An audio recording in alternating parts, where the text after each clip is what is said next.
The lights of the other cabin were shining bright in the darkness, a warm and welcoming lambent light. Nessa wrapped the woolen shawl tighter around her shoulders and crunched her way over the freezing ground. The word date was darting around her head, but she was sure that wasn't what was happening. This was just a man being kind to his new neighbor. It was a sort of neighborly invite that anyone would give, right? She mounted the steps to the cabin and hesitated before raising her hand to knock at the door. Before her hand could touch the wood, the door was pulled open and James stood before her. Unable to stop the motion, her hand came down to rest on James's chest. Even through the thick shirt he was wearing, she could feel the heat of his skin. James, for his part, was almost undone by the casual touch. His inner bear was revelling in the feel of her hand and wanted to come out, there and then, so she could run her fingers through his fur. He cleared his throat, and she snatched her hand back with a blush, suffusing her cheeks. The faint hint of pink on her alabaster skin was intoxicating, and it was with a great deal of effort that he made himself take a step back to allow her to enter. She stepped over the threshold and took in her surroundings. The cabin was very masculine, dark wood, highly polished, with the only soft touch being a shaggy red rug in front of the blazing open fire. A delicious smell permeated the air, and she was sure she caught the smell of fresh baked bread.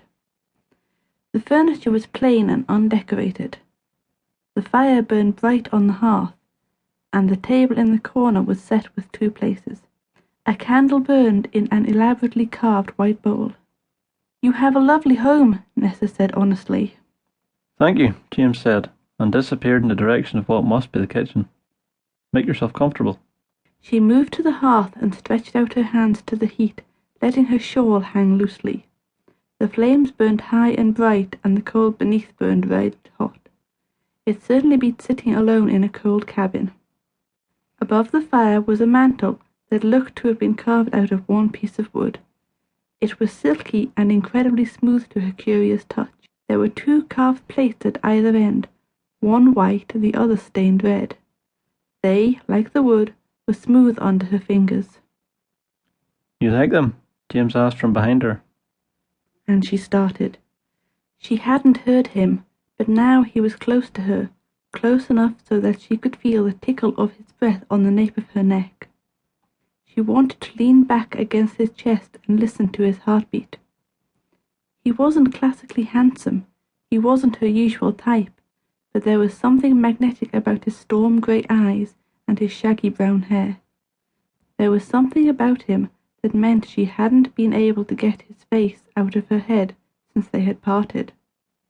"They're carved out of bone," he continued, and it took a moment for Nessa's mind to catch up.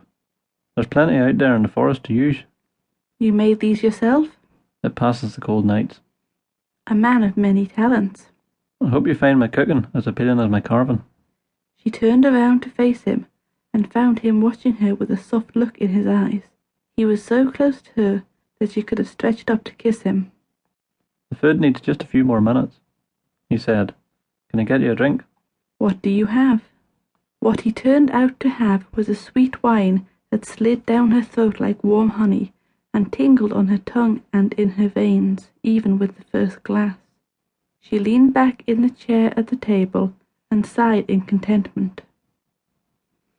Dinner was a thick and fragrant beef stew, rich and bubbling hot.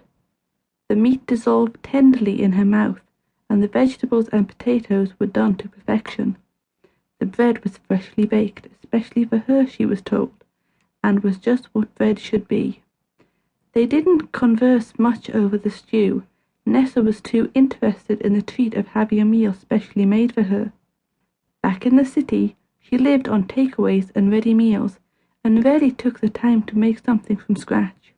She admired James for being able to do this much in the kitchen, and said so once the plates were clear. "Mom insisted that we all learn before we left home," James said with a grin.